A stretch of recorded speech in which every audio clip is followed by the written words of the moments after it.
ત્રણ ફેરામાં પુરુષ આગળ હોય છે અને એક ફેરામાં સ્ત્રી આગળ હોય છે. શા માટે? આ ચાર ફેરા ધર્મ, અર્થ, કામ અને મોક્ષ, આ ચાર ફેરા છે. એમાં જ્યારે ધર્મનો ફેરો ફરાતો હોય ત્યારે સ્ત્રી એમ કહે છે, પતિદેવ તમે આગળ ચાલો. તમારા જીવનમાં જ્યાં પણ તમે ધર્મ કરશો ત્યાં હું તમારો સાથ અને સહકાર આપીશ. હું તમારા પગલે પગલે ચાલીશ, તમે આગળ ચાલો. ત્યાર પછી અર્થ, પૈસો.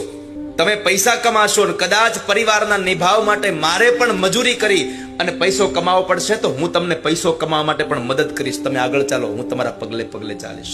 ત્રીજો ફેરો આવે કામનો. તો સ્ત્રી કહે છે કે પતિદેવ તમે આગળ ચાલો, કામનાઓમાં હું પણ તમારી સાથે છું.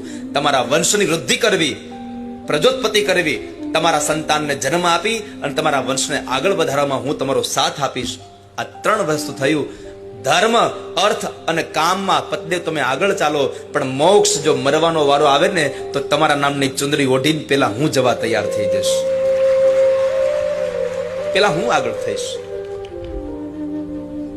ભારત વર્ષની સ્ત્રીઓનું આ બલિદાન છે.